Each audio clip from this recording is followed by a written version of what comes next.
Riders going through now to start their sixth and final circuit, battling, as we always say, ready for Finishers Awards. They can't get the cap shut. The filly cap will not shut. Don't panic. Slow down. That's it. That's Barry. Off we go then. 2 laps to go. Well, I reckon that'll put Fogarty back into the lead now, but Tim O'Hanlon will have timed the gaps in between as Robert Holden gets away. And what's the effect of that, Tim? Fogarty leads by 4 seconds. So no. Carl Fogarty sounds very crisp, very neat, as he always is. This is number 3, Joy Dunlop on the Castrol Honda. Not quite on the pace in this race. Number 7, fairly close to him, is Nick Jeffries. I came back over here on business in 1991, and I was very fortunate to be working for the Wrangler brand. So Wrangler was very much involved from a very early stage in motorcycling. So that brought us to me as a marketing representative coming over here in 1991. That was the year that a certain Mr. Steve Hislop was riding the new RC45 Honda, and I got to meet Steve in WH Smith here in Douglas, and we built a great business relationship. Not just a business relationship, but a long-term, a long-life personal relationship with, obviously after his sad passing, but I'm still in contact with his members of his family to this day. And here's Hislop. Hislop crosses the line. Now the back end really twitching. He's bouncing all over on that bike. And I stopped my watch on 2 minutes 24.6, which would be a 5.4 second advantage. There's Robert Dunlop on the other Norton. It went on that Wrangler's involvement then secured Steve for the following year. It was a personal sponsorship deal for Steve for the 1992, and which we'll probably go into in a bit more detail with the famous senior win. And you can't believe how long it seems in such a situation for the Norton team to be waiting the arrival of their man. Just looking on the boards, in fact, Robert Dunlop and Nick Jeffries and now Steve Hislop all have their lights on as being through signpost. The warm-up to that was quite relaxed. I remember we'd all been out over at the Empress Hotel with the late Barry Simmons. Barry was the team manager, and a lot of the tech guys, a lot of the technicians. And we'd had a great meal. And I remember Steve and his partner and myself being sort of quite relaxed about it. Nobody really knew what was to come and what would happen and what would, let's be honest, go down in Isle of Man TT history. A machine is in view, travelling very quickly. This is him, number 4, Carl Fogarty, crosses the line now. We start the watch, and we have 2.5 minutes to wait for Steve Hislop. Carl Fogarty, I think the race was the best race ever in the history of the TT.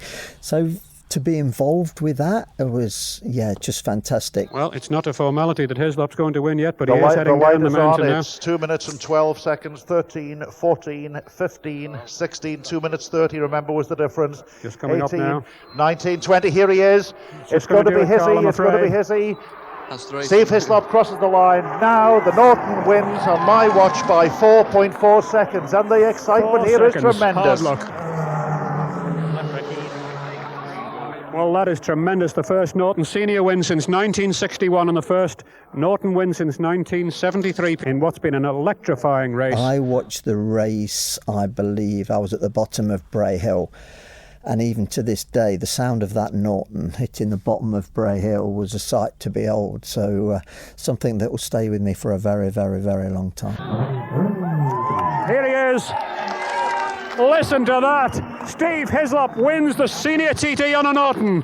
And it's taken everything out of him, I'm pretty certain of that. But that is absolutely marvellous to conclude what's been a terrific 92 TT. Who would have said he could have done it after Fogarty stuck it away in the Formula One until he retired? But this takes the biscuit. To quote the late Barry Simmons, he won on a bike made in a shed in Birmingham. We know that Carl was on the Loctite Yamaha, and it was, I know he went on later to say, and obviously the thing was falling to bits, but it was a fairly proven bike. With Steve, he'd not really had any testing time on the Norton. We knew Steve's absolutely expertise around the TT, and obviously Carl's as well. But I think in our heart of hearts, nobody really knew that the bike that was built in a shed in Birmingham was going to meet quite, a very focused Carl Fogarty on that day, but he did, and the rest is history, as they say. Takes his helmet off now, and he's won it by 4 seconds. Steve, fantastic.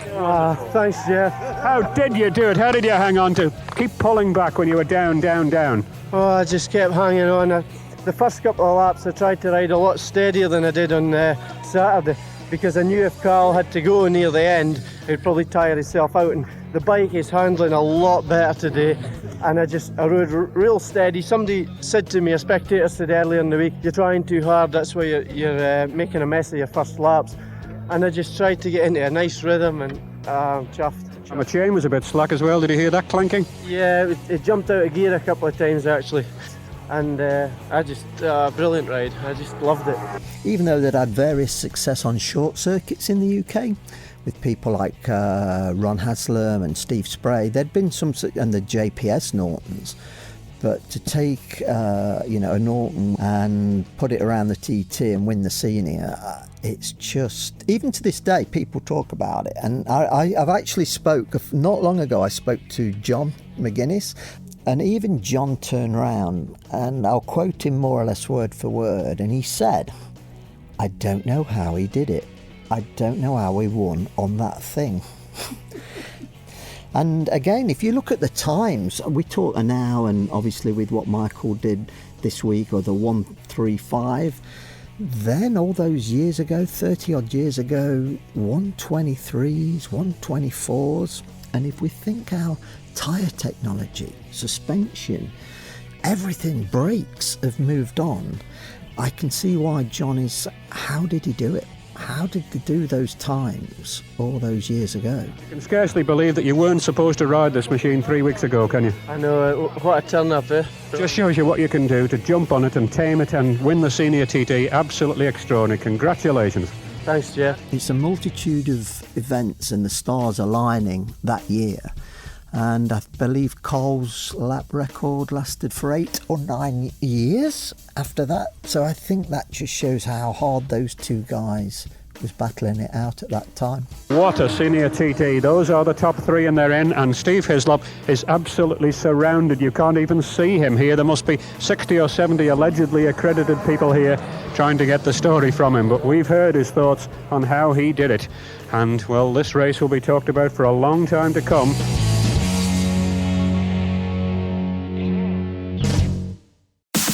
Keep up to date with Manx Radio's dedicated motorsport website, motorsport.manxradio.com, your one-stop shop for news, travel, road closures and racing schedules. You can also step into Manx Radio 1368's 60-year motorsport archive, including interviews with your favourite riders, race highlights from yesteryear, and our collection of motorsport videos and podcasts. motorsport.manxradio.com, the home for motorsport on the Isle of Man, from the best biking station in the world, Manx Radio 1368.